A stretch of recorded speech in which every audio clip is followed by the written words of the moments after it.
Hey, welcome to F1 Rolling Start. This is James. Hey, I'm Ben. And we're going to talk all things China Grand Prix. We're a week late because Ben decided to go ahead and get bronchitis. Well, here's how sickness happens in my family. First off, I always get bronchitis. I think I've had it like 4 times this year. And then it hangs around, and I don't do anything because I'm in denial, as most men are initially. And I'm like, no, I'll be fine. And then it moves into other parts of my body. Yeah. As bronchitis does. Turns into an infection. So 2 weeks of stupidness. Yeah. And it still is hanging around. So that's why I'm drinking tea tonight. Yeah. I don't know what you're drinking, but I'm drinking tea. Yeah, you're drinking tea. Well, the China Grand Prix was definitely a weekend to remember. It was full of joy if you're McLaren, sorrow if you are Ferrari, and confusion if you are Red Bull. I was going to say just utter sadness if you're Liam. Yeah, just jump right into it. I mean, why not? It's the news. I'm glad we didn't record right after the race because Liam happened later. Yep. James, I have so many feelings about this. Part of me wants to be really upset at Red Bull. Okay. Really mad. Great. They're my team, and they're falling apart. Yep, they sure are. And I don't know in what universe any professional athlete gets the amount of time Red Bull has deemed Liam has received in order to prove himself. I don't know what they're like. What are they looking for from him? Obviously, he struggled. Oh yeah, it's the been man. abysmal. The man has struggled. But in what professional sport does an athlete get 2 chances and then you're done?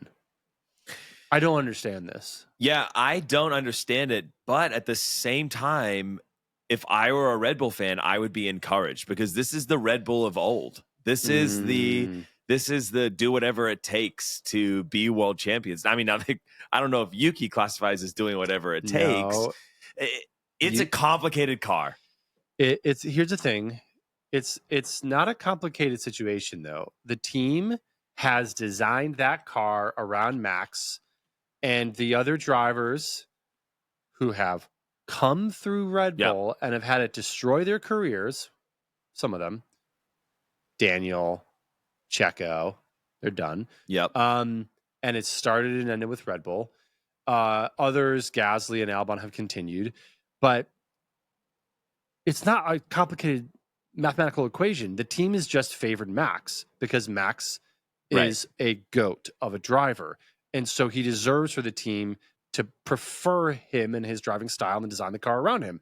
And so other teammates are not going to get that preferential treatment. Totally. And they will have to drive Max's car, which appears is an impossible car to drive. At the same time, impossible. Well, it's not impossible because Max is doing it. It's unfair to compare these drivers. And I would agree. I wouldn't expect him to be on par with Max, but we're talking about someone who qualified last. Oh, I know. Last. I know. Not am I not close like Checo. No, I'm last. Not am I not making it into Q3. I'm not making it out of Q1.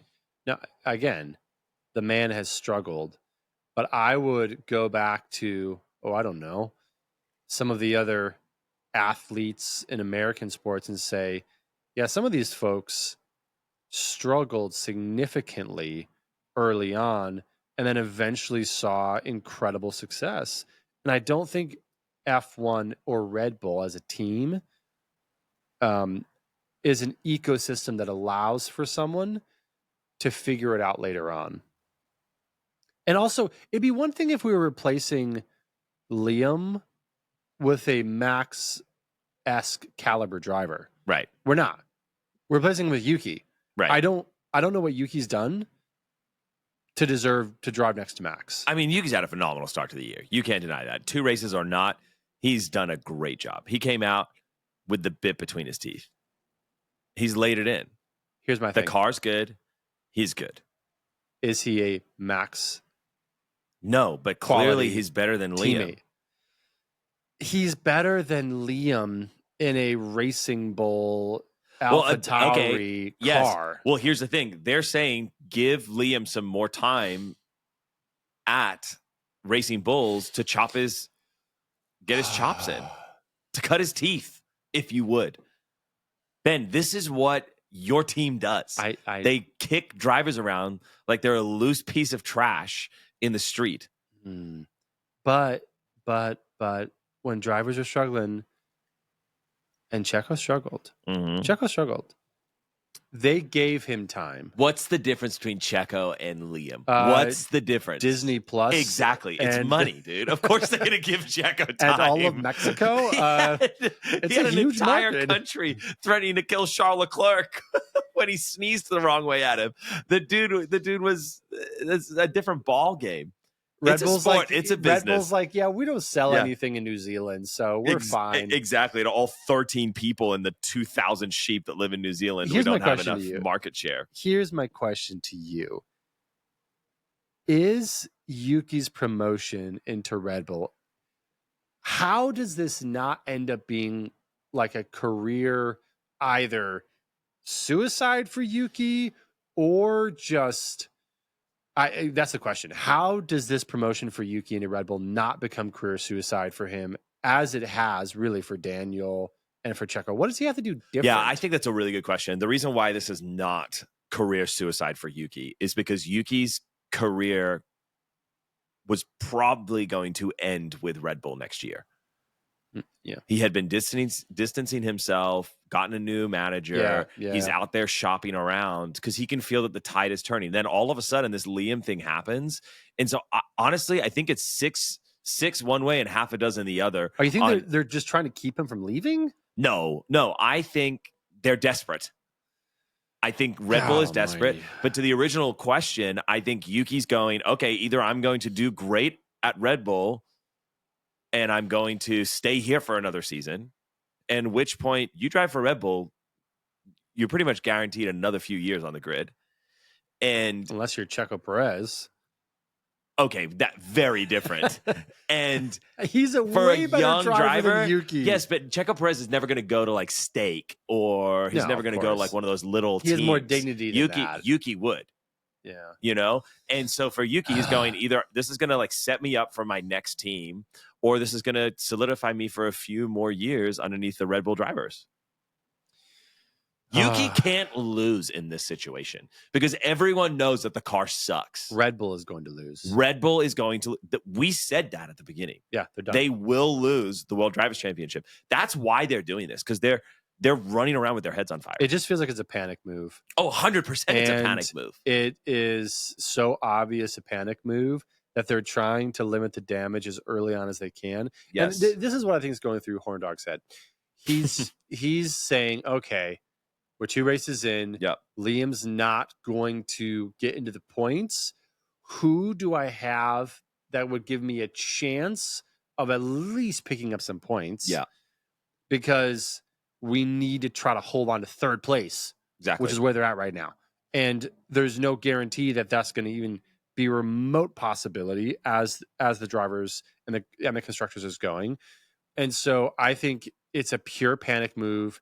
And if they were, if there was any chance that Liam could get any types of points, I think he would stay in the seat.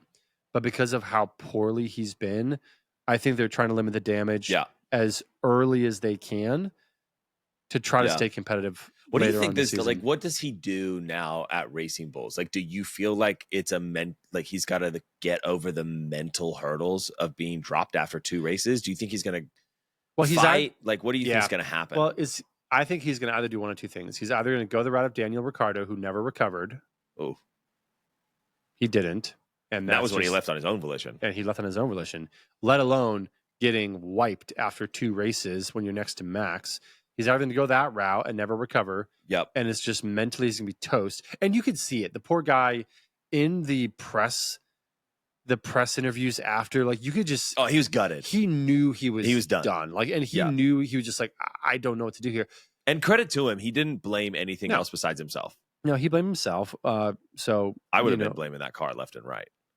I would have been blaming a lot of things, but he's either going the Danny Ricciardo route where he's got his slow or quick exit out of F1, or he goes an Albon route, or he goes a Gasly route where he finds some success at a team that is not going to be fighting towards the front. Which, I mean, it would be maybe a slower rebuild for him to kind of get back into a mental space, because F1, God, it's a mental sport. 100%. And like, his parents sold their house to support his Formula One career. 2 races in. Like, this is the kind, we're not talking about like, oh, it's really hard because social media is tough on me. No, my entire family has done everything to get me to this point. That's the kind of pressure that this young man is under. That's crazy. Part of me wants to celebrate that there are teams like Red Bull who are so dedicated to winning. Yep. 100%. That they will accept nothing less than perfection. And part of me is like, God, give the man a chance to prove himself. So I don't know. That's where I think he's going to go. He's either going to like be decimated mentally and never come back, or he'll find his way through this and be stronger. Was it the right decision for Red Bull to make? Did Red Bull make the right decision when they switched out Liam for Yuki? At this point, I would bet Red Bull wished they had a better stable of up-and-coming drivers to pick from.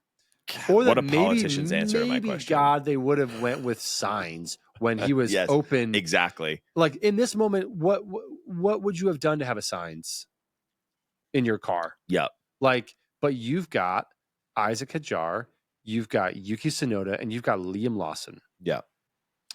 None of whom can hold a candle next to Max. Yep. None of whom are going to challenge him. No. So, let alone push him. I think the mistake was made a lot longer ago. And now they're in a crappy situation where they just have to, it's just a collateral damage control at this point. Yeah. What do you think? Do you feel like this was a mistake, or do you think they're making the right call? I think I don't think it's going to change anything. Absolutely not. And so as a team, did they make a mistake? I think you answer that question. Did Red Bull make a mistake? Probably not. Because they're not really most likely going to gain anything. It was very clear that Liam was not getting a hold of that car after 2 races, multiple practices, the sprint race. I mean, it was not. It was clear he couldn't wrap his head around it.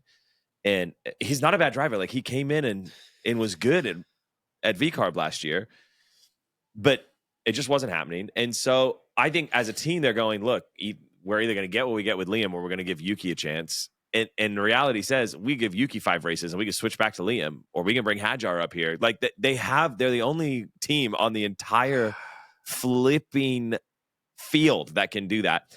And so for them, I just think it sucks for Liam. Like, they've written a story in this guy's F1 career after 2 races. And this will never be unwritten. He will forever go down as one of the drivers in modern history with the shortest tenure at Red Bull. Here's my frustration, in addition to everything you said, which is spot on. Are you telling me that Danny Ricciardo would have done a worse job in that second Red Bull seat than Liam Lawson or Yuki Tsunoda? Or are you telling me that Checo Perez would have done a worse job? You let go of 2 senior drivers, race winners, people who not just held the palm of a country in their hand. When you look at Danny Ricciardo, that bro was one of the most popular racers. And you ended his story, which could have been a storybook, come back to Red Bull and fight for everything he's got. And you said, no, we're going to go with Liam Lawson and Yuki freaking Tsunoda. Like, I'm sorry. It'd be one thing if it was like Antonelli you had up your sleeve, the next up-and-coming Max Verstappen. But you don't. Right. You've got Yuki and you've got Liam. And you're going to throw away the careers of Danny Ricciardo and Checo Perez for those guys. Like, it's pure lunacy. Totally. It's absolute lunacy. And like, I just feel like Red Bull has absolutely lost sight of who they are as a team. Totally. To let people with that amount of persona and gravitas within the sport and really just within the racing world out of their team. Mm-hmm. I think it's like the mistakes were made months ago, and now they're just reacting and they're trying to salvage not just their season but their team. It just feels like an absolute freaking mess. It makes me pissed. Yeah, the trajectory's not looking great because Max, if they don't get the car, Max walks into the realm of his contract having the open door of his performance clause. Oh, you know that's and gonna so happen. if he doesn't like what he's seeing, Max could go to any team on the grid and say, I want in, and they would move heaven and earth to make it a reality. Because in F1, contracts are horse crap anyway. Yeah. And so I mean, that's what, and if that happens, now Red Bull has a car that they've built around someone that no longer drives for them.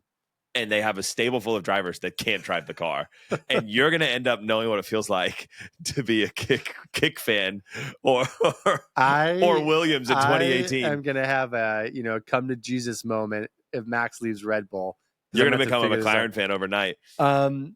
If Max says, hey, I'm out and goes to Mercedes or to Aston, first off, Aston is finally going to part ways with the Nepo baby.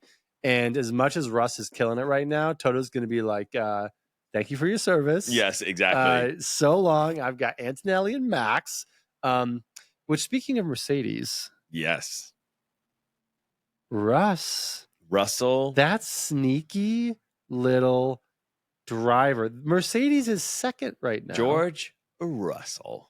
He is not the man I thought would have 2 podiums at this point in the season. No. Both next to McLaren's, but he does. What is happening at Mercedes? What's going on? They're the silent assassins this season.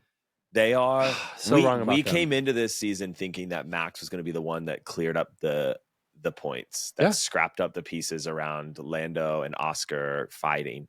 And here George is doing it. And so he's third in the Drivers' Championship. And if I'm not mistaken, his teammate is fifth. Yeah, let me check that real quick. In the World Drivers' Championship, third. You've got Mercedes drivers in third and fifth. I think what's amazing about Russell right now is he has completely and utterly stepped into that team leader role. Like, I don't think anyone was really expecting him to. And he's just calm. He's cool. He's just calling out things from the car. He's confident. He's very confident. He's just there. He's very happy to be there because the car is not as good. And even now you see the Ferrari completely flubbed this weekend. Yeah. But there's glimmers of hope in that car's performance. Yeah. And I think Mercedes knows it, and they're just playing the game right now of like, yo, we are consistent. We are going to be here to pick up all of the pieces. And the pieces are falling much more than we thought they would this year. Yeah. Yeah. I mean, the first race, Russ was out on his own in Australia, just kind of having his own race, wasn't really fighting with anyone, wasn't at risk. The second race, though, he was 2 seconds back, less than 2 seconds back from Lando at the end. And so he was gunning. I know Lando was having some issues, I believe, with tires towards the end. And it really brakes. Brakes. His brakes died. And had no brakes. Just literally coasting around the track. So Mercedes was 2 seconds behind. After he basically Freddie Flintstone the last 2 laps. Lando couldn't stop, Exactly. Just, literally had to coast into every corner. They had no brakes. So Russell being less than 2 seconds, obviously there's other factors there. But at the same time, I mean, but he was there, and that's the point. Because had Lando had it have been a 2 or 3 lap longer race, Lando's car would have retired. Mm-hmm. And who would have got P2? Like, George is always, he's like that creepy person that doesn't leave a party. They're just kind of always there. And you're like, dude, everyone else left. Like, why are you still on my couch? It's like he's got the fear of missing out syndrome. Where he's the guy who just has to kind of hang around and make sure that he's not missing anything important. But it's freaking paying off for him. 100%. I know we had a sprint weekend, so technically we're 3 races in. Mm-hmm. 2.5 if you want to be. 2.5. I think Mercedes is onto something. I'm not going to say they're the real deal yet, or they've found their North Stars. They'd love to say last year. They love to say that, didn't they? But I really think that they're onto something, and Yeah. there's promise with these guys. Yeah, I agree. I think Mercedes has come into this season very humbled by the last few years, and I think they've been very understated about what package they have and all that kind of stuff. And I think what we're seeing here is they're just slowly chipping away and making the car a little bit better and a little bit better and a little bit better. Which is what you got to do. It's what you got to do. And I think they've picked an incredible lineup with George and Kimi.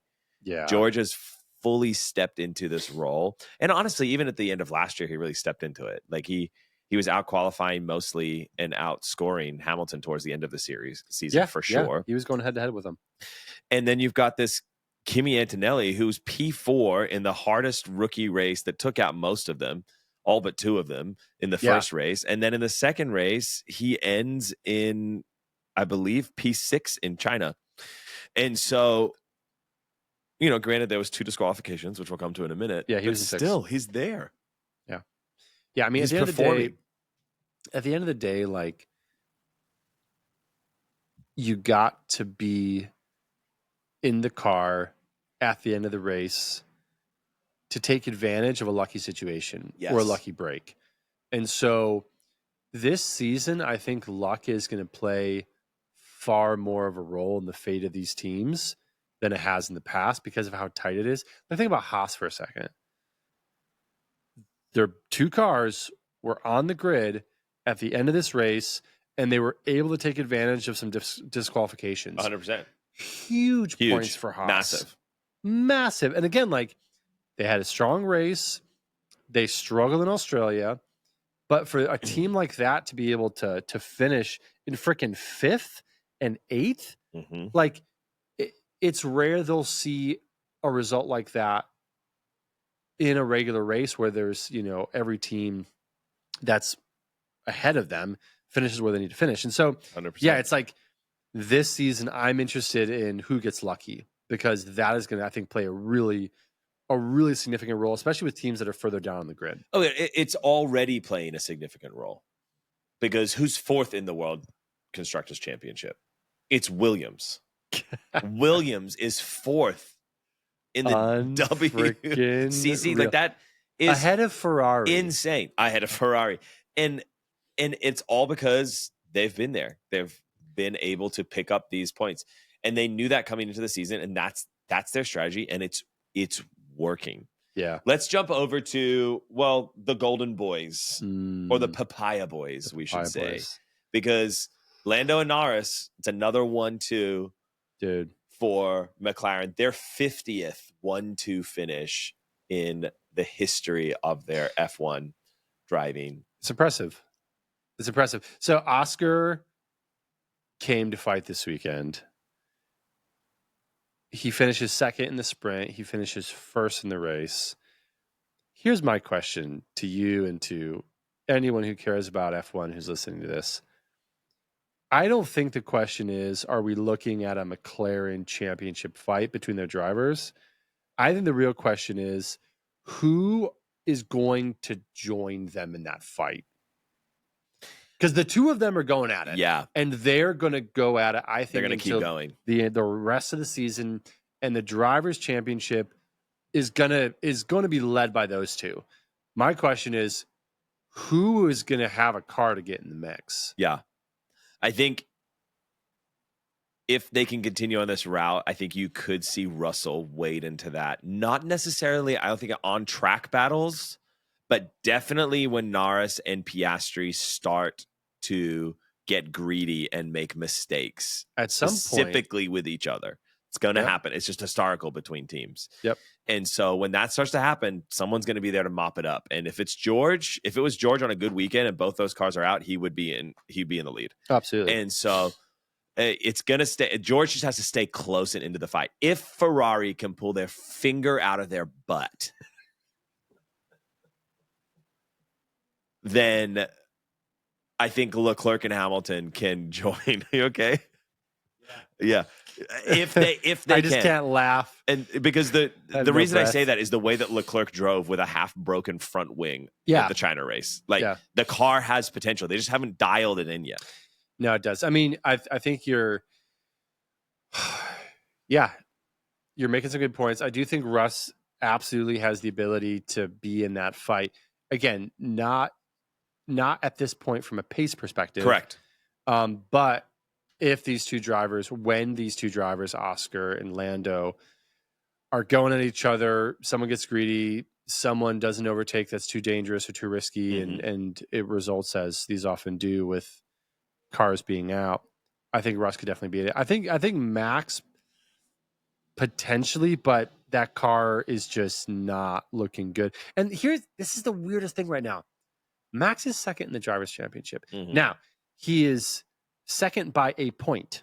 Correct. And second, third, and fourth, and even I think fifth, are like separated by like a point or two. Yes. So it's incredibly tight.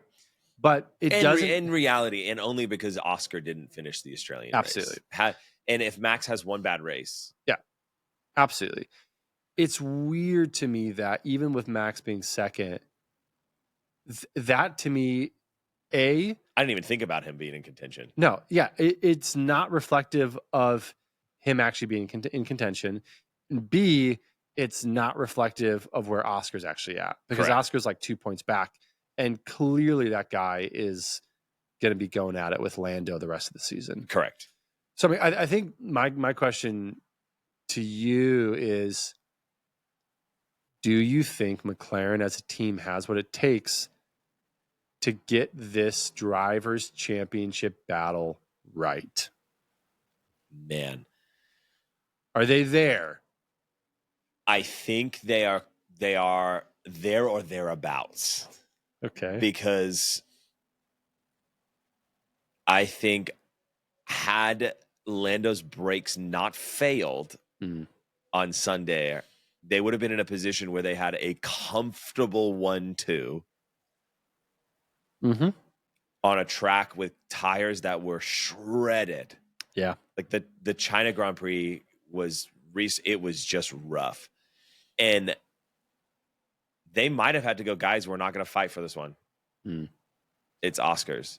But I think Zach Brown had all of his fingers and toes crossed on the pit wall. Yeah. Thanking God that didn't happen. Yes. Because I think that's what's going to come down to, is the nerve of them going, is it worth us sacrificing all of the points for a P1 and 2 for one of the drivers?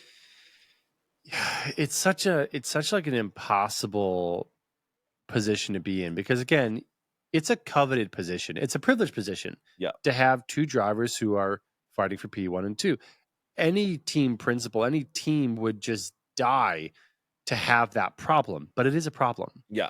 Because now you're having to ask kind of a practical and a philosophical question. On the philosophical side, is it, do we let these guys race to show the racing world that at the core of what we're here to do, we're here to race. Correct. In the purest sense of that. And we have two drivers who can race, we're going to let them race. Which is what they're saying. Yeah. Do you get all philosophical, or you just get hyper practical and be like, boys, we got a 1-2. We are not going to screw this up. Yes. Bring it home. Like, or do they make rules like, hey, whoever's in the race, whoever's in the lead of the race by 2/3 in, bar force majeure, you're winning that race. I mean, these are the problems, the privileged problems McLaren has. But again, they're problems because at the end of the day, if you as a team don't let your two drivers race, at this point, I'm going to say the best pair on the entire grid, it's Oscar and Lando. If you don't let them race, then like what are we all doing here? 100%. What are, like, as a fan, what are we here to watch? And to their defense, McLaren, up until this point, with the exception of a rainy section of the Australian Grand Prix, have said they're here to race.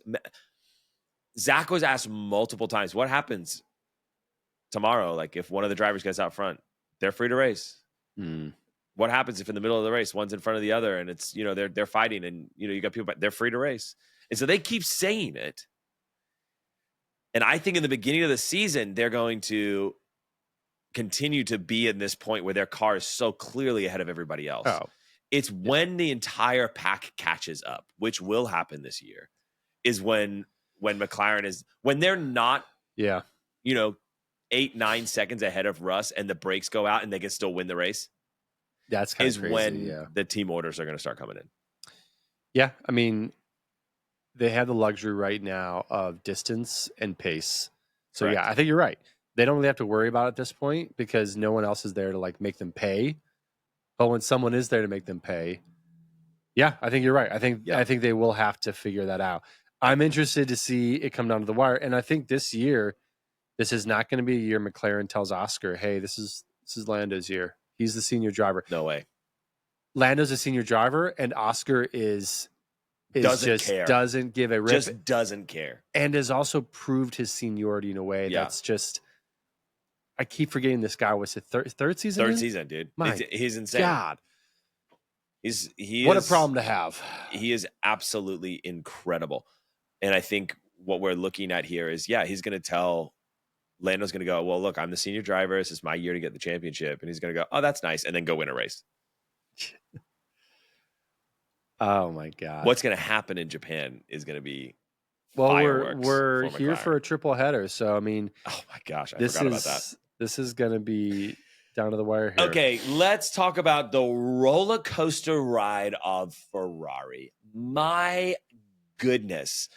I am given a glimmer of hope in the sprint race as Lewis Hamilton wins the sprint race in a Ferrari, qualifies P1, keeps the drivers behind him, and just goes on and just decimates, like absolutely destroys. And we're all going, he's back. It was like that episode from like, it's not that episode, like that one moment in Harry Potter when Voldemort's back. And Cornelius Fudge comes out and goes, he's back. Yes. Like, that's what I did to my TV. I was like, he's back. Yes. And you know that one, right? You're a big Harry Potter fan. And I was like, man, this is it. They finally dialed the car in. And then I was like, oh, this is the story that Leclerc doesn't want. He's like, everyone's saying, can he hold it up against, can he hold it up? Everyone's saying, can he pull his own weight next to a 7-time world champion? And here Hamilton comes after pretty much finishing right behind each other in Australia. Yeah. And then wins the sprint race. And we're all thinking Sunday is going to be Ferrari and McLaren duking it out. And they were really nowhere in the race. No. Hamilton was struggling. Leclerc had half a front wing, ended up overtaking him. Actually drove pretty well, to be honest. And then gets disqualified for his car being underweight. And by 1 kilo, which is a water bottle. That's a water bottle. And unreal. And Lewis gets disqualified for his skid plate being worn down too much. 0.5 of a millimeter. So the size of a credit card. So Ferrari, one of the most prestigious teams in Formula One, Ben. Yes. Been around for a very long time. Oh, I don't know. The inception. Yes. And 75 years. Correct.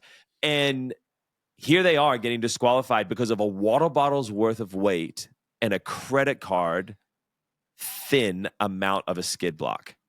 What's going on at Ferrari? A question to you, though. I understand the reason we love F1 is it's a game of like centimeters and millimeters and all these things. Is that really like enough to disqualify a what's car? The alternative? Hey, here's how much you can't... I'm here for standards. I'm here for the standards. And again, this happened to Hamilton in Austin. 100%. Mercedes, right?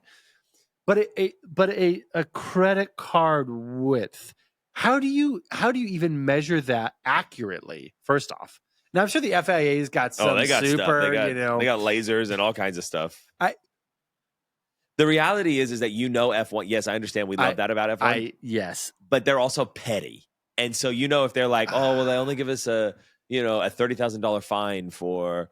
I think what they could do is like, hey, if your wear plate's down, we're taking 5 positions off of you. Or you just say, hey, next race you're going to start from the frickin' the back. The back. Like, and that That's fair. would be a pretty big incentive, because then you're not decimating a team's result of the actual race. Yeah. Now you are impacting their next race, and so there really would be a consequence that has teeth, but the consequence feels severe, incredibly severe, for something that doesn't feel like it warrants it. Yeah. So part of me is like, God, like, I want to be angry at Ferrari for being like, you've been here for 75 years. What are you doing? You have 2 cars disqualified for different things. And I'm like, I want to be like, guys, get your heads out of your butt. Like, what's going on? But then I'm like, well, hang on a second here. A credit card And a water bottle. Like, and I get it. It's a game of millimeters, you know, it's milliseconds we're chasing, but that feels intense. Yeah. And I wonder if there's ever been any conversations with team principals or with the teams to be like, hey, can we look at this? Like, I don't know, like, you know, FIA, if we can look at the penalties for these things, and if we can somehow negotiate, because again, like, it's very much a possibility, especially if Ferrari makes I'm not going to say a huge adjustment. I think they're there. Obviously, Hamilton wins the sprint in the same weekend. They have a fast car. They just got to tweak it. This one result, these 2 disqualifications, could very well cause them or cost them a championship run at the end. Oh, 100%. When they lose this many points, now McLaren is out in front significantly. McLaren at this point has 78 points. Mercedes has 57 in second. Red Bull's got 36 half in third. Williams has 17 in fourth, and Ferrari has 17 points in fifth.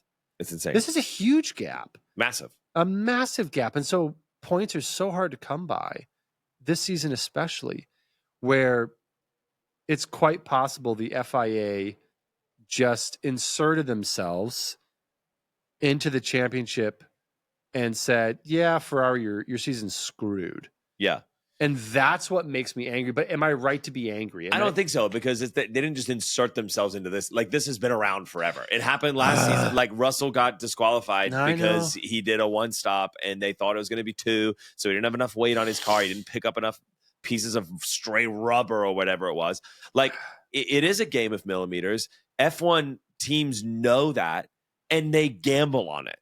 They say, you know what, we're just going to put enough fuel in the car, and you need to be – it's like Sebastian Vettel had to stop his car halfway around the track when he was driving for Aston Martin, because they were like, if you come all the way back, you're going to be disqualified. Like, they run these things on fumes, and so there has to be a level of where the FIA can't be caveat city either, because then you're in court going, well, this driver got this leniency, and I got this thing, and they got that. Or they're going to go, you're going to start in P20, but they finished the race, the last race of the year, and won the championship, and there is no P20 on the next race. And so there's no real good thing other than a straight up disqualification. Yeah, I mean, and I can appreciate that, and I can understand that. And like, I mean, again, like, track limits is one of those examples, right? Like, it's a sport.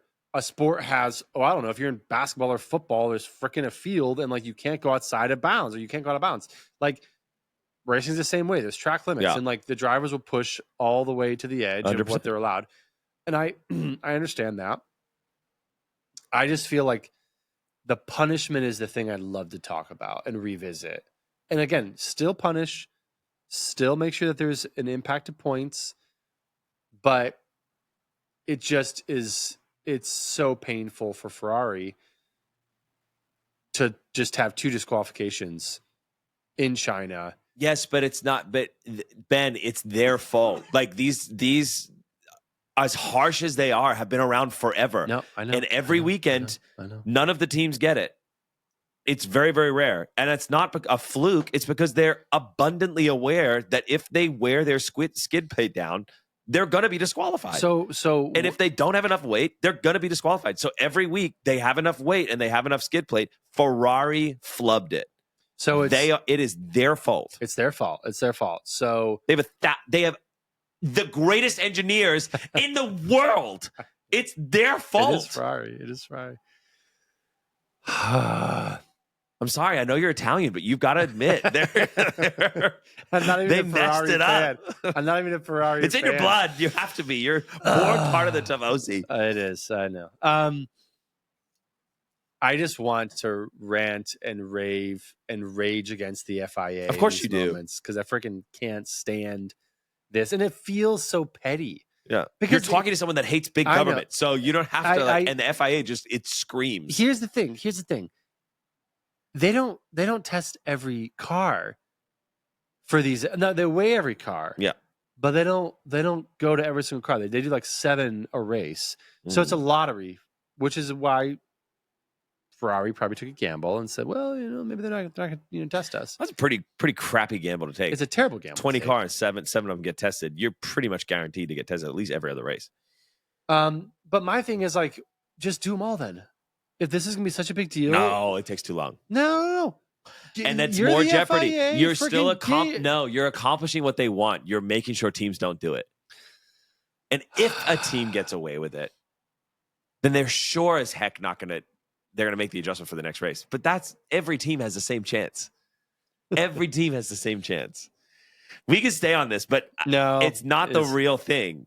Even with the disqualifications, their car was not going to perform and get them into what everyone thought they were going to be at the beginning of the season. So are you concerned? Fighting. Are you concerned about Ferrari right now? Or are we all just blowing smoke where we shouldn't be blowing smoke and Ferrari's going to figure it out? Or is this legitimately like, hey, I'm telling you, they don't have, you just gave me the point gap. They don't have time to figure it out. They really don't. If they don't come into this triple header with a car that works, they're going to come out of this 3 straight weekends of McLaren going 1-2, 1-2, 1-2, and they're going to go, we're done. They've got to close the gap this triple header. These last 2 weeks for them, they better have not slept, eaten their weight in pasta. Yes. And figured out how to make this work. 7 days a week. Yes. Yeah. It's the only Ferrari doesn't lose. They're not happy unless they're first. Well, they haven't been happy in a long time. Correct. And I agree. They have to bounce back, and they have to bounce back in a big way. And I mean, they need to bounce back like podium bounce back. No, they need to win a race, which means like they need to do what Hamilton did in the sprint on a Sunday. They need to. They have to, because the points gap is too significant right now. And freaking Williams is ahead of them. And I love that. I love that for Williams. But if you're Ferrari, you're like, wait, Sainz, the guy we booted? Yes. And then Williams is beating us? We didn't know if Williams was going to get enough funding to be in this year again. They had to go back and beg the board for more money. We're talking about Ferrari, whose stock went up almost $1 billion when they signed Lewis Hamilton. Like you can't hold Ferrari and Williams next to each other anymore. No, you really can't. You could 40 years ago, but now you can't. You're looking at Ferrari, who does not have any excuses, and you're looking at Williams, who has every excuse. It's David and Goliath. 100%. In every respect. I mean, Ferrari went 3rd, 2nd, 5th. Unreal. What is happening? Okay, so we're concerned. I'm concerned. I'm very concerned. Yeah. I think they will get their car together, don't get me wrong, by the end of the year. I just think here's what it is. Ben, yes.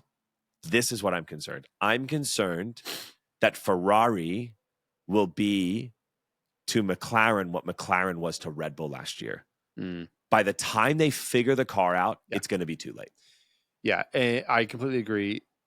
And the added factor this year is that McLaren, they're not just, they're not just a little bit ahead. Like they are Red Bull-esque a couple of years ago ahead. Oh my God. And every point is so important. 100%. So at this point, Ferrari in 5th with that big of a gap, it almost feels insurmountable. Oh, 100%. And we're only 2 races in because of how dominant McLaren is and how these other teams are somehow in the freaking mix. Haas Ferrari is only 3 points back. Now, again, I know we're 2 races in. But it's like, oh, Ferrari should not be sandwiched between a Williams and a Haas. No. But they are. Yeah. Which I think we should talk about Haas. Let's talk about Haas. Because Haas last race in Australia, it was not a good start to the year. They were starting to look a little Kick Saubery, and it was a big letdown. Because Kick Sauber was looking good. They were. And we came into this weekend, honestly, we came into this weekend what Haas was expecting for last season. Nothing. Yeah. And they performed. They really did. 5th and 8th. Ocon was in 5th. I mean, granted, he 2 extra positions because of the disqualifications, but at the same time, I think that's going to be the name of this season. Yes. And yes. I think it's you got to be in the right place at the right time in 2025. Yep. Behrman held it together. He did. Showed it to be one of the stronger rookies of 2025 so far. Mm-hmm. I always said he would be. He's going to be my big surprise this year. The Bear. Like the Bear Man. Yep. And I think him and Kimi were in a league of their own in the rookies on Sunday. Yep. And I think he did really, really well. He didn't finish in the points until the disqualification. But got in there. Dude, this is right place at the right time. That should just be Haas's new motto. Because that is literally what is going to be the deciding factor for them in the points finishes. Again, like, it was a solid weekend for them. Such a good haul of points. Yeah, I mean, they're ahead of 10 Aston. points for Ocon, 4 for Behrman because he finished in 8. I mean, it's incredible. It's incredible because, like, when Kick came out last week or a couple weekends ago in Australia and got 6 points, I was like, oh my God. Yeah. This is literally going to be so detrimental for Haas. 100%. Like, when are they going to be able to get points? Well, they just were in the right place at the right time. And now they're at 14 and Kick's at 6. So incredible haul of points. Yeah. It's incredible. It's pretty exciting to see all these midfielders are it's very exciting in 2025. Like, excuse me. There's your excuse. 2025 has become one of these seasons where I know we're only 2.5 races in, but I don't know what's going to happen in Japan. No. Like, I can't tell. Is Yuki going to somehow Jeopardy. Just turn it on and just to the go. occasion and be fueled by all of this country people and just, I mean, who the frick knows? Yes. But again, like, I mean, Aston's in 7th behind a Haas, behind a Williams. It's crazy. I mean, it feels so topsy-turvy. Yes. In an incredibly unpredictable way. And the only thing that seems predictable right now is that McLaren's firmly at the front. Everything else feels a bit in jeopardy. 100%. Which is what makes F1 so wonderful. Who had a great weekend is Williams. Talk to us. Williams had a solid weekend. It was at Albon's birthday, which is always, a party. Thanks for the invite, Albon. I know. He clinched P7. 6 points. Not too bad. Carlos Sainz finally gets some action, scraps into the points, finishes P10. They're there because of the disqualifications with Leclerc, Hamilton, and Gasly, but at the same time, they take those points. This bumps them up in the championship. And I think looking ahead for Williams, P7, P10, okay, we're not popping champagne. Yeah. But I think that's what they're here for. They're here to keep those points consistently. Yeah. I think week in and week out, you're going to see Williams, if they're, by the grace of the F1 gods, bumped up to P5 like Ocon was with Haas, or they're going to be right there or thereabouts towards the back of the points. Yep. And I think that's what's going to come in these races coming up. And I think, again, I'm just really surprised at how well prepared they seem for this season and how well balanced their car is.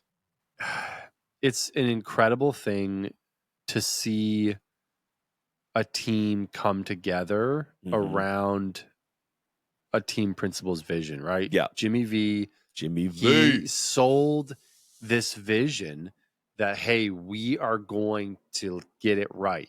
Like, I know where we're going. I know what we need to do. I know how long it's going to take. I know how long it's going to take.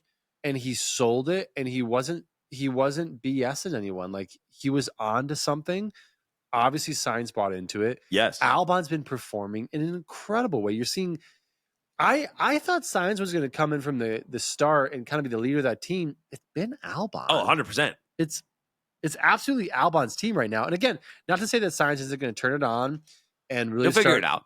Yeah. I mean, he's a new team and a new car, and he'll figure it out. But it's been great to see Albon bagging the points and the finishes. 100%. But it's always encouraging when you see a team that really had a disappointing year last year, but knew what they needed to do, had a North Star that was actually like a real North Star, not like a faux North Star. Correct.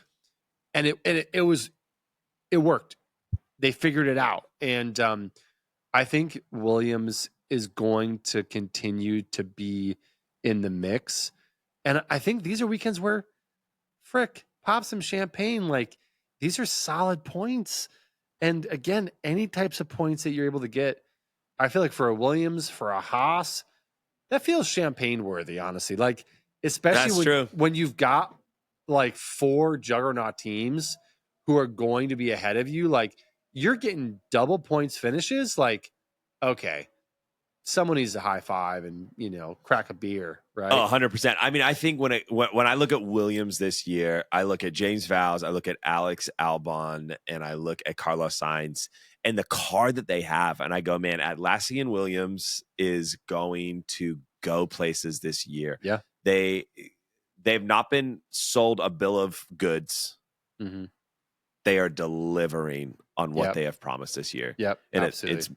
it's much appreciated, and it's very encouraging to see that a team can go from where it was to where it is now, because we have a lot of new teams. Audi's coming onto the field. You've got Cadillac coming in, and it's like, dude, how long are these going to flounder around at the back? And if you just do the Jimmy V playbook, you can get some pretty serious performance pretty quickly. So hats off to you, Jimmy. Love it. You've got some things to say about the GOAT this week. Do you want to talk about your GOAT choice? Okay, so the GOAT of the week, the greatest of the week. I think the greatest of the week was it was Russell. He's P3 in China. Talk to me, because I have someone else, but I want to hear. Okay, you're wrong, and I can tell you why.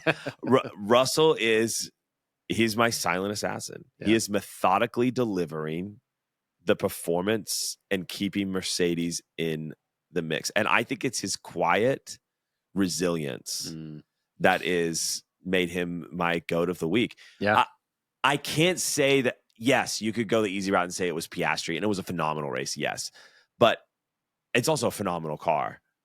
I think the Mercedes is not a phenomenal car, and I think Russell is just putting it at the right place at the right time. Fair enough. And I think it goes back for me. I think it goes living in the shadow of Lewis could have crushed him, and towards the end, it really could have. And towards the end of last season, he was out qualifying and outpacing Lewis. And then this season he comes in and he's now in this new role where he could go insular and he could just try to be the guy. Yeah. But he's become this team player, team leader, dude. Yeah. And he's confident, man. He's on there going, hey guys, the way you just delivered that message to me, it stressed me out for the last lap. I'm going to deliver it. Don't worry about it. Like shutting the team down. He's leading the team from the car. I mean, that's, dare I say, World Drivers' Championship type stuff coming from him. And so whether or not, that's why I think he's the one that's in contention, is because he's just done a phenomenal job. And he's always right now, and I know it's only 2.5 races, the last man standing. Yeah. Like he's there and he's doing it. And I think what we're going to see this year is that it's going to be, if you're going to take it to McLaren, it can't just be about winning races. It's about being there. Yeah. It's about finishing strong. Yeah. You have a good point about him as your choice for this week. I picked Piastri because of his finish in the sprint and in the race. But I do want to talk about Russ for a second. I think Russ picked, and again, the F1 gods chose him to be the second seat at Mercedes in the season that he was. But I think it was the perfect time for him to be the second seat at Mercedes. Here's why.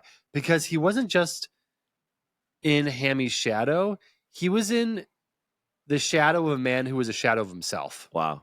So Hamilton, if he had joined Mercedes when Hamilton was dominant, like the Valtteri Bottas days, it would have been a different scenario. I think it very much could have deeply impacted like a him. Max and Liam or a Max and Checo God. or a Max and anyone else. Absolutely. Really. We would have seen, I think, a different driver emerge That's or really not true. emerge. That's really true. But he joined Mercedes, what he thought was going to be a dominant car, and it wasn't. And he was there for years. And so he had to, because again, we talked about this before in another episode, he was at Williams, such disappointment, such pain, such like a crap car, a crap team, couldn't get together. And then he goes to Mercedes, gets his big break. And again, they're in the doldrums for years. Yeah. They can't get together. But I think what it did is it toughened him in a way nothing else I think would have, where I don't think he takes anything for granted. Yeah. Most drivers, they go to Mercedes when they're on a streak like that, they're like, dude, I'm going to freaking be winning. Like Exactly. a couple races in, I'm going to the top team here. Wasn't the case. And so I think he joined, and he's one of those guys who I think it was the right place at the right time, not just on the track, but in his career. Yeah. Because now he is the guy at Mercedes, but he has this incredible resilience and this depth to him, right, that you really only can get when things don't go your way, and you don't get it handed on a silver platter to you. You've got to freaking put the work in and handle disappointment and find your way back from that. And so now I think we're seeing the fruit of flourishing of that. You're seeing exactly that, where how he's showing up now. This is the Russell that has been years in the making, and it's exciting to see that emerge 100%. And again, I couldn't agree more. Yeah, and thank you for proving my point. That's why he's the greatest of the week, because you're seeing the fruit. Excuse me, freaking keep coughing here. He's doing it. He's doing it. But go on, tell me why Oscar is the man of the week, because he got P1 and P2. Here's my thing with Oscar. I mean, obviously he had the best combined result from the sprint and from the race, P2, P1. Here's why I went with Oscar. We keep saying this, but it's worth noting that this guy is just getting started. It's true. This guy is 3 seasons in, and he has, dare I say, he has, dare I say, the temperament of a man who has already won the Drivers' Championship. Yeah. And he has the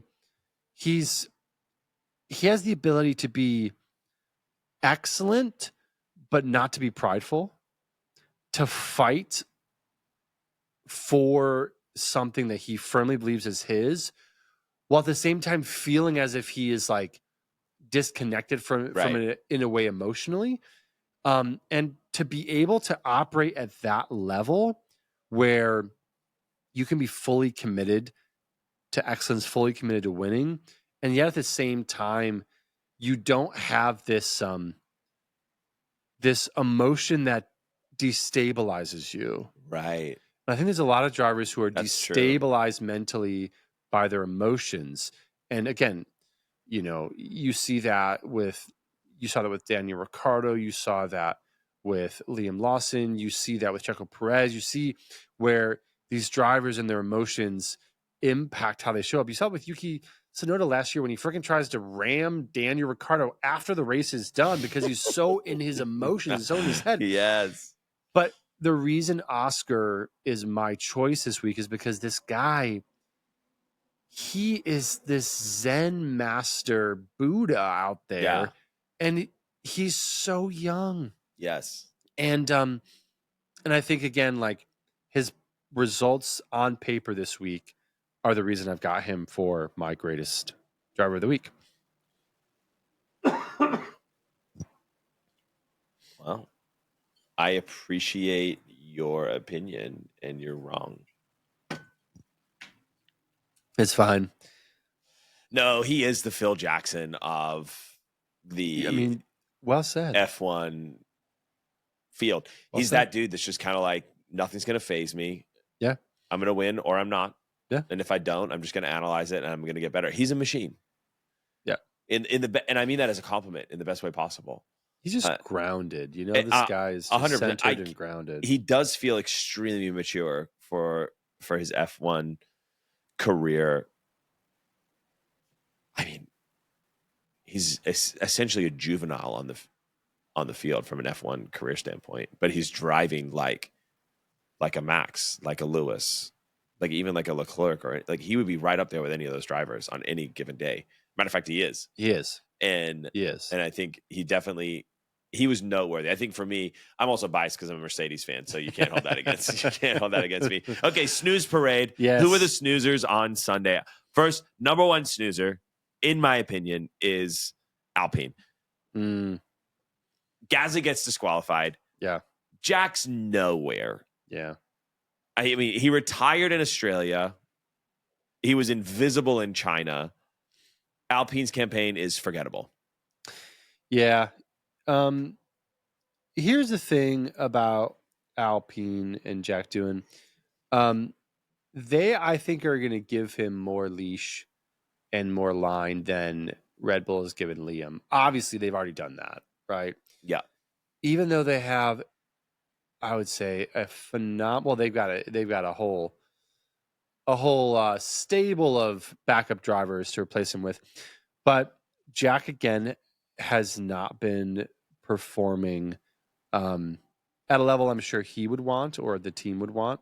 So yeah, there's really nothing to write home about. No, at this point, I don't think he's on steady ground yet.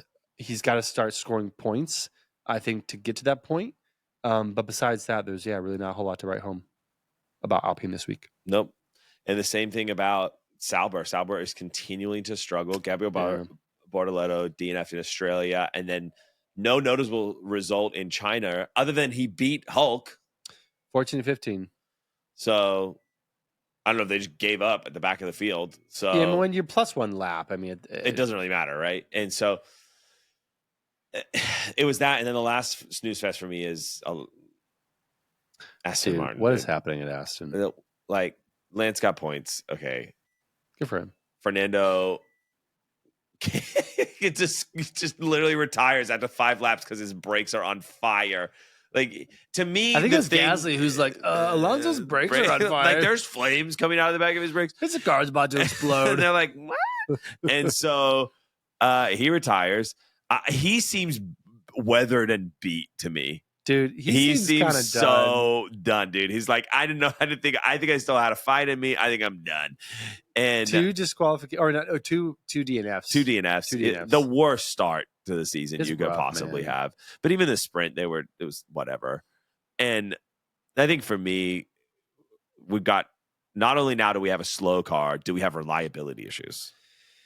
I mean, yeah, this is the question Aston has to figure out. And again, they're in such a bad place.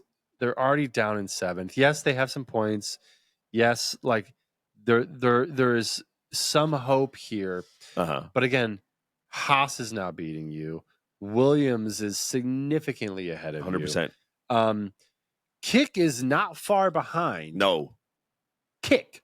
That's because Hulkenberg scored as many points as they did in one race as they did in an entire season last year. In what universe would Aston think, yeah, we're going to be fighting with Kick this year? Yeah, exactly. So for the amount of money and the amount of talent, and again, it's all like future promises, right? It's like, we next year we'll have a better car. And again, I think they will. They've got Adrian Newey. Like, he's going to be designing for them. Like, and I hope Adrian can, sprinkle his fairy dust on this car and just give like a couple hours of his time to like look it over and be like, fix that, fix this. Because you'd like to see Aston competitive. You'd like to 100%. See Alonso not freaking DNFing. Yeah. But this is where they're at right now. I think the only plus coming out of this is that Lance can finally walk into his daddy's office with his little report card and go, see, Dad, look, I told you I was faster than Alonso. I told you I was going to beat him. I'm your number 1 driver, Daddy. Call me number 1. That's what Lance is going to do this week. He probably came back in the pits. He's like, hey, guys, where's the champagne? Where's the hey, do I get a gold star for finishing the race? So anyway, that's them. No love Okay. lost. F2 team of the week. Oh, it is a sore reality that Ferrari You've got some takes notes here. the fumble this week. They did a masterclass in fumbling the bag. Hamilton turned into a disaster. Yeah. His win went from a dub to a D real quick. And he finally gets his win in red, and it's a sprint, so it's never fully as satisfying as an actual F1 race. Yeah. And the hard part is it looked like Ferrari was going to turn it around. It did. It looked like they were back after just a really unfortunate opening race of the season, and then boom, disqualified, skid block. Boom, disqualified because of underweight car. Just a 1-2 punch. 18 points, literally just drop kicked into the abyss of the deepest part of the ocean. Just done. Yeah. Like, they cannot keep pace with Red Bull and McLaren at this point. And when I say Red Bull, I mean Max. Yes. And McLaren. A double DQ leaving China with absolutely nothing but repair bills for your Sunday race is unacceptable for Ferrari. Yeah. Yeah. I mean, you talked about it earlier. There are some mistakes that the best can never make. Yeah. And Ferrari 100%. is historically the best team in F1. These mistakes are mistakes they can never make. And so, what is the classification, right, for F2 team of the week? It's this. It's when Ferrari blunders this poorly. When you flub at this level. When you flub it like at this bad. And again, I have my own tensions with it because the FIA and like these things are just 100%. But at the same time, it's just like you're the best. You can't ever make these mistakes. And when you do, like there's just no excuse. So is anyone getting fired? I don't think so. Yeah. I don't think so. But if Ferrari continues to flatline, and if there's no podiums out of this triple header we're coming into, and if they're not able to close the points gap, there's going to be some conversations and there's going to be some 100%. consequences because Ferrari did not spend, I don't know, $400-500 million, whatever they spent on Lewis, for them to flatline here. Yeah. They have got to turn it around, like you mentioned earlier in the conversation, and they've got to turn it around fast. And you trust that's what's happening. But at the same time, like they were the F2 team this week, and there's no one really close. Yeah. There's really only, in my opinion, 3 teams that can't say, oh, we've accepted our fate and we're just going to work on the 2026 car. And that's McLaren, Ferrari, and Red Bull. Because those are the 3 that have the most to lose. Mercedes doesn't really, because they haven't been in that contentious world championship fight for the last few years, really. They've been there, but not like Ferrari, not like Red Bull, and not like McLaren. Yeah. And so those 3 they're out for glory and blood. And so they can't say, oh, we'll work on next year. So they've got to figure it out. Well, or this will haunt them. They have to, but I would throw Mercedes in there too. Mercedes right now is second. Now they do. Now. But in the past, in the past, I mean, they would be like, we're going to think about 0 pods again. Forget our North Star. We're going to go find a different constellation. We'll see you next year. Should we go back to 2020, everyone? How do we feel about 2020? Literally. But no, I mean, you're right. It's McLaren, it's Mercedes, it's Red Bull. It's Ferrari. I mean, at what point does Williams and Haas like Williams is just they're happy to be here. They're like, this is awesome. We're gonna ride this out. We were gonna develop for the first 4 races anyway, so this is great. And then they're already working on 2026. I mean, dude, Williams last year was 9th with 17 points. After 2 races, they have 17 points. Incredible. I mean, so they could be like, hey, investors, you good? We're good? Okay, let's go next year. But I don't think they're going to either because of how close it is. So, if I'm a betting man, which I'm not, I would say most teams, I feel like are going to hold it out because at this point, everyone has points except Alpine. everyone's got points. Man, that's a tough place to be. Nuts. Yeah. How the heck are it's going to be a great year. And 9 of the teams have points 2 races in. Like, this is insane. So, I mean, Kick, Haas, Aston, Williams, Racing Bulls. I mean, they all need to keep developing 100%. because it's tens of millions of dollars they leave on the table if they stop. So I don't think we're going to have a whole lot of teams pull out and say, no, this year's a wash. Like, you seen the way this thing's going? I don't think it's a wash for anyone yet. 100%. So, yeah. But no, it was, painful and very public for Ferrari. Yeah. And that's the worst. It's a tough place to be. And I didn't ever think that our F2 of the week when we came up with this thing would ever come down to being Ferrari. Especially after the sprint. I was 100%. Like, oh my God. We're done. Let alone this weekend, right? It was out of control. Okay, we got to do last segment here, and this is the rookie update. Flip or fight. Or is it flop or fight? One of those. Yeah, it's one of those. Okay, number 1, Kimi Antonelli. Your boy. The kid's a stud. I mean, he hasn't put a foot wrong. Solid every race. There's no doubt about it. Out of the 6, he is the number 1 rookie this year. He is living up to the hype. 100%. And that's encouraging to see a rookie who can withstand the pressure. Because not everyone's withstanding the pressure. No. As is obvious. But he's living up to it. Yep. He's going toe-to-toe. He is hanging with Russ. Russ he's the leader. Yep. And as he should be. Exactly. Kimi's a rookie. But absolutely, this guy is exciting to watch. And in these moments, Toto's looking kind of good. He's 100%. second. The team that Hammy went to is 5th. Yes. The kid he believed in is clearly the dominant rookie. Like, Toto's looking great right now. 100%. And Kimi's making him look fantastic. I think, and the expectations that were on Kimi this season were not crazy high pressure.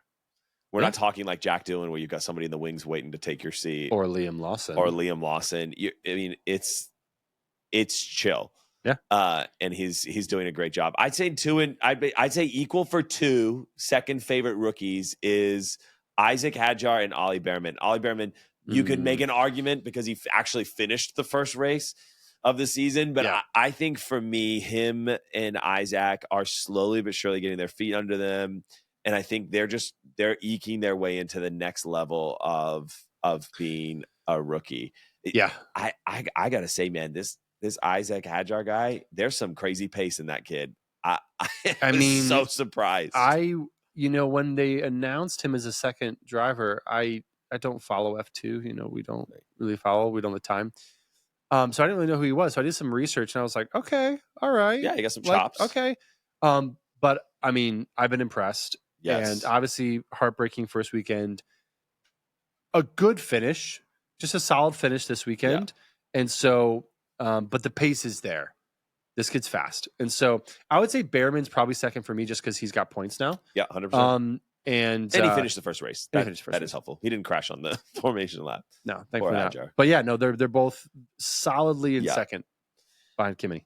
I know I put this, but I'm actually changing my mind. I think for me, 4th is Gabriel Bortoleto. And I think the reason there is because he has out-qualified in the beginning of the year his counterpart in Hulk, not in China, but in Australia. And Hulk's a great qualifier. Hulk's a great qualifier.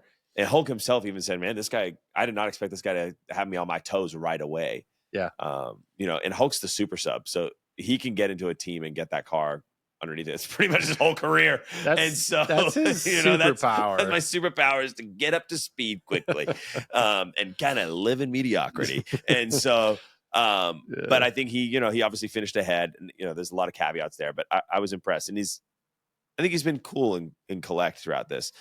Yeah, I agree. Jack Doohan. Yeah. Liam Lawson. These guys, we talked about Liam at length. We don't have to dive back into that. But we always looked at Liam a little different. Yep. Because he wasn't a true rookie. Ollie Behrman, for that matter as well, had already done some racing. And so it's interesting to see Liam as the one who had the most experience Yeah. be the quickest to exit. Now, again, he's still in F1, and he actually could go over to Racing Bulls and actually perform well. But it's a very painful demotion and vote of no confidence. Yeah. And so I mean, just it's a rough go, and time will tell if he can handle the mental burden that comes with that. 100%. And then you've got Doohan, who's in that, obviously, that Alpine seat. No points this season for either of the drivers. But Gasly is not there, marred with penalties. 10-second penalty for pushing another driver off the track. He crashes on the last lap of the sprint race. Like, he's auditioning for a demolition derby or driving an F1. I think he's a little confused on which seat he got. Yeah. And I think these aggressive moves, they seem desperate. They seem like a guy who is nervous that his seat is not secure. Yeah. He's got 4 penalty points on his super license. Oh my gosh. In one weekend, it's like, dude. Bro, this isn't Monster Jam. Let's dial it back a bit. Literally. Although Alpine is stuck in the mud, so maybe it is Monster Jam. I'm not entirely sure. And so I think for him, it really does seem like he's nervous. He's trying to obviously get to speed, and I think he's desperate to perform, so he's making aggressive and rash decisions. Yeah, there's no second Alpine F1 team for him to like slot into that driver role. Like this is it. Yeah. And that is like the one saving grace for Liam is there is another team that he can slot 100%. into and stay in F1. Jack will not have that luxury. No. And so I think, the stress and the anxiety is very different than for Liam, who again, it's painful, but you're still in F1. 100%. Whereas Jack, he gets the boot, he's done. He's done. And he's not 100%. Coming back. And this weekend we have the Japanese Grand Prix. What, do you like my segue? It's a good transitional statement. Phenomenal. And this weekend is the Japanese Grand Prix. And it's going to be absolutely fun in Suzuka. Hopefully the cherry blossoms are blooming. I am excited for it. Is Yuki watching from our couches here in California? Yeah. Enjoying it. We have Yuki driving for the Red Bulls at his home Grand Prix for the first time ever. I mean, what a story right there in and of itself. It's a great story at the cost of other stories, but this is how stories go. It's a zero-sum game in F1. This is how stories some rise and some fall. I'm excited to see if Yuki can. I have no expectations of Yuki this weekend. I know it's a big deal, lots of pressure. Like, is the guy going to get the Red Bull car under him and be able to drive that thing? Seems very unlikely. At his home race. Like, God, this is so much pressure to put on this guy. 100%. We'll see if he can do it.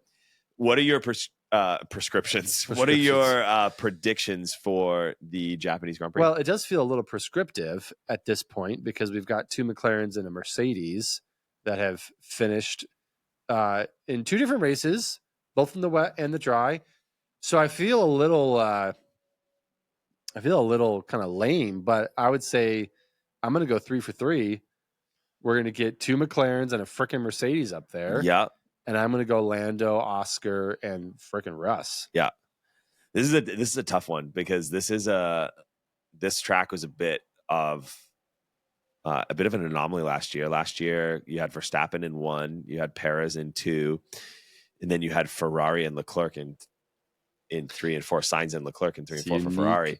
And so I think my prediction is that this week Ferrari will bounce back, and I think Leclerc will win this. And I think Lando will be in P2. I think Oscar will be in P3. Okay. But I think Leclerc will take this weekend. Chuck needs to show up. I think what has happened is the Hamilton win has lit an extra fire underneath his little Monegassian booty. Chuck needs to show up. He knows he's the best looking of all of them. Bro, honestly. Let's go and be the fastest now. Yeah. Timothy Chalamet of the F1 world. And that's all we have for you this week. Thanks for joining us. If you did make it this far, go ahead and subscribe. Yeah. This has been an amazing journey, and it will continue to be as we break down all things F1. Absolutely. Appreciate y'all, folks.